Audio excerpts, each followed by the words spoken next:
मेरठ के सौरभ की बेरहमी से हत्या करने के आरोपित साहिल और मुस्कान 19 मार्च से जेल में बंद हैं, लेकिन अब तक उनसे मिलने कोई नहीं आया। दोनों इस आस में थे कि कोई न कोई उनसे मिलने जरूर आएगा। मुस्कान के माता पिता ने तो न केवल उससे मिलने से इनकार किया है, बल्कि यह भी साफ कर दिया है कि वे उसका केस तक नहीं लड़ेंगे। हालांकि साहिल के लिए तब कुछ पल राहत के आए जब उसकी नानी उससे मिलने जेल में पहुंची। 26 मार्च को साहिल की नानी पुष्पा देवी कपड़े और नमकीन लेकर साहिल से मिलने मेरठ के चौधरी चरण सिंह जेल पहुंची थी। जेल में बंद होने के बाद यह पहली बार था जब साहिल से मिलने कोई आया था। पुष्पा देवी साहिल के पुश्तैनी मकान में उसके साथ ग्राउंड फ्लोर पर रहती थी, वहीं फर्स्ट फ्लोर पर साहिल रहता था। सुनिए जेल में साहिल से मिलने आई नानी ने पहले क्या कहा। साहिल शुक्ला से। साहिल से? हाँ। याद आ रही थी साहिल की? हाँ। अच्छा, क्यों मिलना आई हो, क्या कहना बताओ। कहना कुछ नहीं है, मिल जाऊं, कुछ कहेगा वो है वो नंगा है, कपड़े उपड़े दे जाऊंगी और क्या हो, कुछ नहीं। आप कह रही थी ना कि मैं उसके साथ नहीं हूँ, लेकिन मैं मिलने आई हूँ बस। मैं ये नहीं कह रही साथ नहीं हूँ या क्या है, ये मुझे कुछ नहीं पता, मिलने आई हूँ। साथ का कोई वो ही नहीं है काके में, तो थोड़ा सा ये है। इसने गलत किया सही किया तुम बताओ। नहीं, तुम्हें यकीन नहीं होगा। नहीं, मुझे यकीन है। हाँ। अपने साहिल से ज्यादा उस लड़के का दुख है बहुत। सूर्य नारायण मेरे आगे हैं, झूठ नहीं है, उसका बहुत दुख है जो हुआ उसके साथ।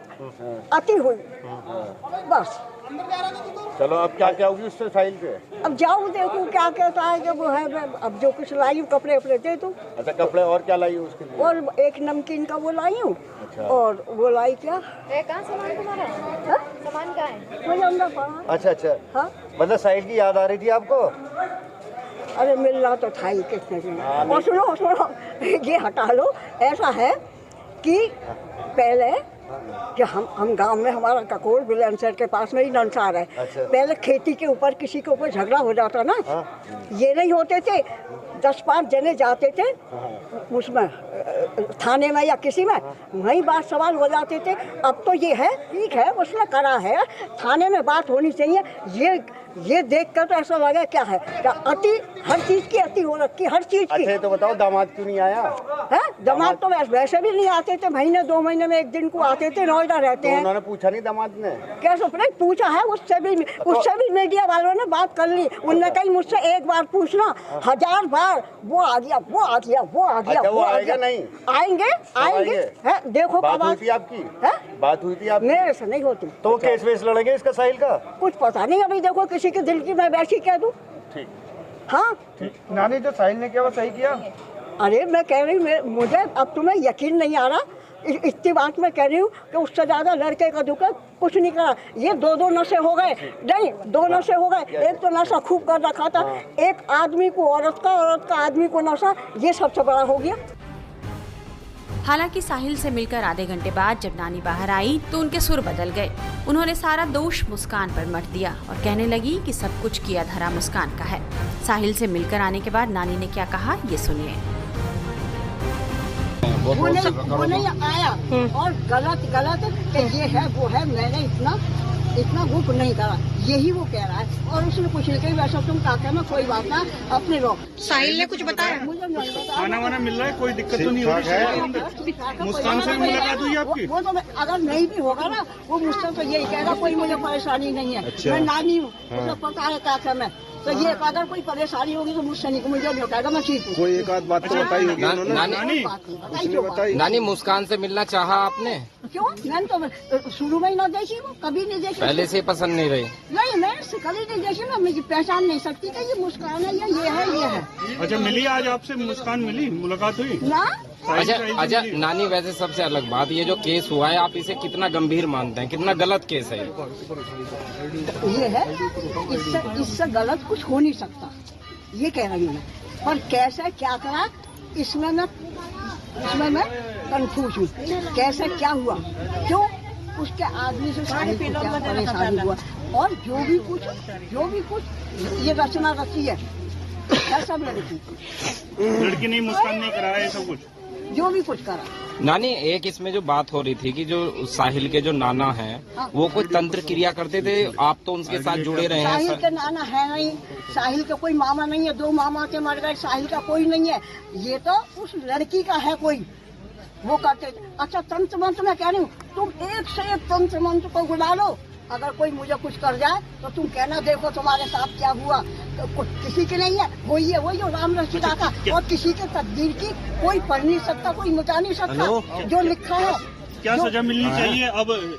पैदल ही आ साहिल और जाए मुस्कान को यार। क्या सजा मिलनी चाहिए? इतना बड़ा ये हत्याकांड तो किया। ये इतनी बड़ी कोर्ट है, इतने वकील है, वही फैसला लेंगे। आपको क्या लग रहा है क्या होना चाहिए? नहीं इतनी नहीं है। मैं जो तुम पूछ रहे हो वो मेरे उसमें नहीं है। नानी के इस बयान से ये कयास लग रहे हैं कि क्या साहिल ने सारा दोष मुस्कान पर मढ़कर उसे फंसा दिया है। सच क्या है ये तो पुलिस तहकीकात में ही पता चलेगा, लेकिन अब तक की जानकारी के मुताबिक साहिल और मुस्कान ने पुलिस पूछताछ में अपना गुनाह कबूल कर लिया है। दूसरी तरफ चूंकि मुस्कान के घर वालों ने उसका केस लड़ने से मना कर दिया है और मुस्कान ने अपने लिए सरकारी वकील की मांग की है, इस बीच मुस्कान के लिए एक वकील आगे आए हैं जो उसका केस लड़ने को तैयार हैं और उनका दावा है कि मुस्कान को फांसी नहीं मिलेगी। सौरभ हत्याकांड में उसकी पत्नी मुस्कान मेरठ जेल के अंदर बंद है और वहीं उसका प्रेमी जो साहिल है वो भी मेरठ जेल के अंदर बंद है, जिसको बंद होने के बाद में इन दोनों आरोपियों ने सरकारी वकील की मांग की है। लेकिन मेरठ में एक ऐसे वकील भी हैं जिन्होंने मुस्कान का केस लड़ने की इच्छा जाहिर की है और वो भी गारंटी के साथ कि मुस्कान को फांसी की सज़ा नहीं होगी। आखिर वो ऐसा क्यों कह रहे हैं और उनको मुस्कान का केस लड़ने की चाहत क्यों जागी है? स्वागत है आपका वकील साहब। जो मुस्कान को फांसी नहीं होगी और इस बात की आप गारंटी ले रहे हैं, वो गारंटी लेने के पीछे क्या कारण है? और मुस्कान का केस लड़ने की भी आपने इच्छा जाहिर की है, वो इच्छा आपके अंदर क्यों जागी? आपको क्यों ऐसा लगता है कि मुस्कान का केस लड़ना चाहिए? मुस्कान का जो केस है वो परिस्थिति साक्ष्य पर आधारित है, डायरेक्ट एविडेंस कोई नहीं है। और जहाँ डायरेक्ट एविडेंस हो वहाँ कानून में ये प्रोविज़न है कि उसे फांसी की सज़ा नहीं होगी। फांसी की सज़ा के लिए धारा 299 IPC को कवर करना होता है, अगर कवर नहीं है तो नहीं होगी। तो जो मेरठ पुलिस ने इतने साक्ष्य इकट्ठे किए हैं, वो ड्रम मिल गया आला कत्ल, उसके अंदर वो जो चाकू था वो मिल गया है, उसने अपने मुंह से कबूलनामा कर लिया है, उसने भी और उसके प्रेमी साहिल ने भी कर लिया, तो इसके अंदर कौन से ऐसे एविडेंस है जिसकी कमी रह रही जिस वजह से उसको फांसी की सज़ा नहीं हो पाएगी? उन्होंने पुलिस अभिरक्षा में कन्फेशन किया है। पुलिस अभिरक्षा में किया गया कन्फेशन साक्ष्य में ग्राह्य नहीं है और जो चीज़ साक्ष्य में ग्राह्य नहीं है उसके आधार पर आजीवन कोई भी सज़ा नहीं हो सकती। उसे के लिए पुलिस को साबित करना कि जो परिस्थिति साक्ष्य से डायरेक्ट एविडेंस कोई नहीं है, ये कोई गवाह नहीं है कि इन दोनों ने हमारे सामने उसे मारा है, इस चीज़ का कोई गवाह नहीं है। तो मतलब इस बात की आप गारंटी ले रहे हैं कि मुस्कान को फांसी कभी होगी ही नहीं? नहीं, फांसी नहीं होगी। CRPC में ये प्रोविज़न है, कानून में ये प्रोविज़न है, महिला और बच्चों के साथ सज़ा में रहम बरता जाता है। तो ये जो गारंटी है आपकी मुस्कान को लेकर के है या साहिल को लेकर के भी है?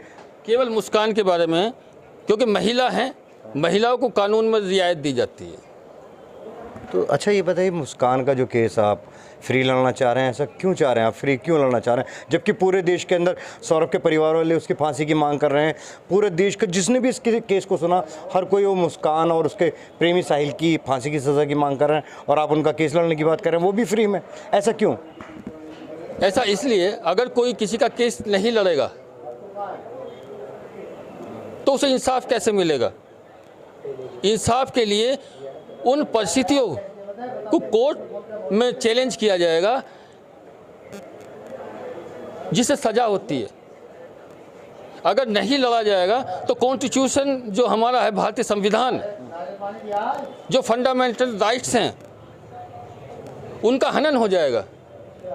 उन्हें उससे बचने के लिए या उससे बचाने के लिए मैं जो उनका केस लड़ने के लिए तैयार हूँ।